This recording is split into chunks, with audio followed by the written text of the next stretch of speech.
Everybody wants more money, and we will spend most of our life trying to get it. Some of us succeed more than others. You may not want to hear this, but it's easy to think that someone is rich due to luck or circumstance.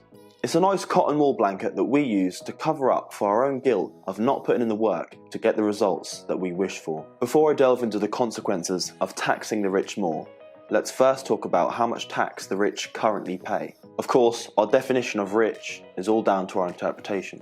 But let's use the example of someone who earns £1 million per year. I'll first explain the effects of tax or increase of tax on the rich man. Then I'll talk about how increasing the rich man's tax would affect you as a customer or an employee. So, this man earns £1 million per year. You could argue that this man is rich. If he was an employee in the UK, he'd pay 45% on anything above £150,000 per year, plus national insurance. However, more likely at this level of earnings, it's fair to assume that he has his own business. Imagine his company has a revenue of £10 million. A rough list of expenses could be as follows. Products and services cost, £3 million per year. Staff, £3 million per year. Innovation and growth, £2 million per year. Advertising and marketing, £1 million per year.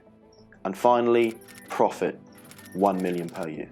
These are just made up numbers for this example and show no accuracy. Now, firstly, he has to pay corporation tax at 19%.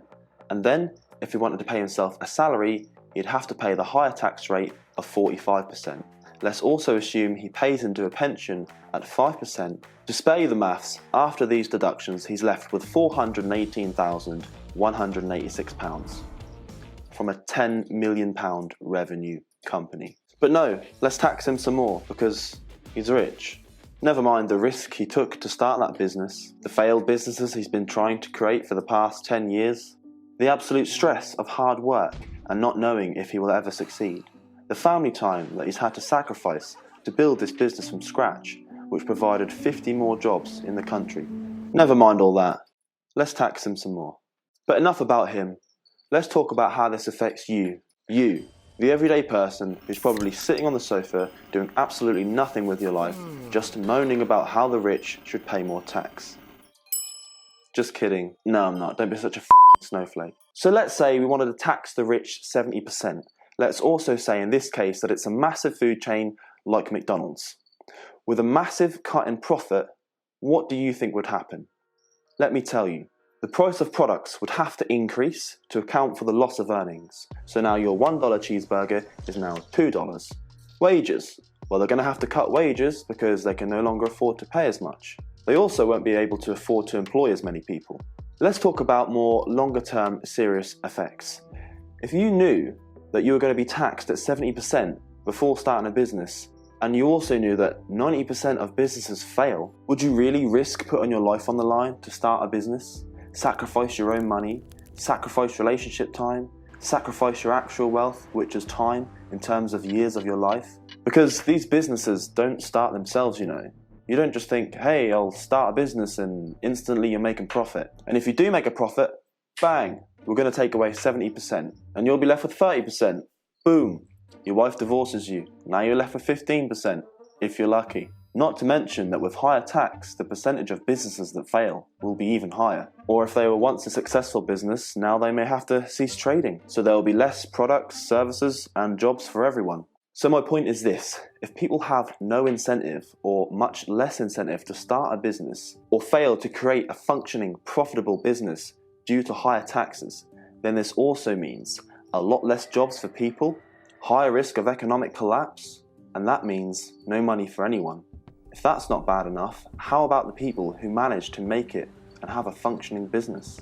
Would they bother to expand and grow, knowing that 70% of their money is going to be taken away from them? Less growth in a business equals less jobs, not to mention the interest rates on borrowed money that is required for a business to grow.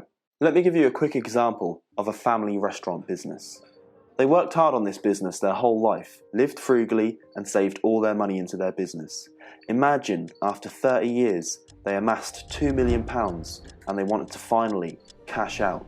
And to you, they would be classed as rich. So they'd pay 19% corporation tax on $2 million, which is $380,000, roughly, as they would pay this over the years they had the business. Then if you're wanting them to pay 70% on the remaining £1,620,000, they are then left with £480,000, £486,000 on a business that they spent their whole life building. Split between a couple, that's £243,000 each, from £2 million.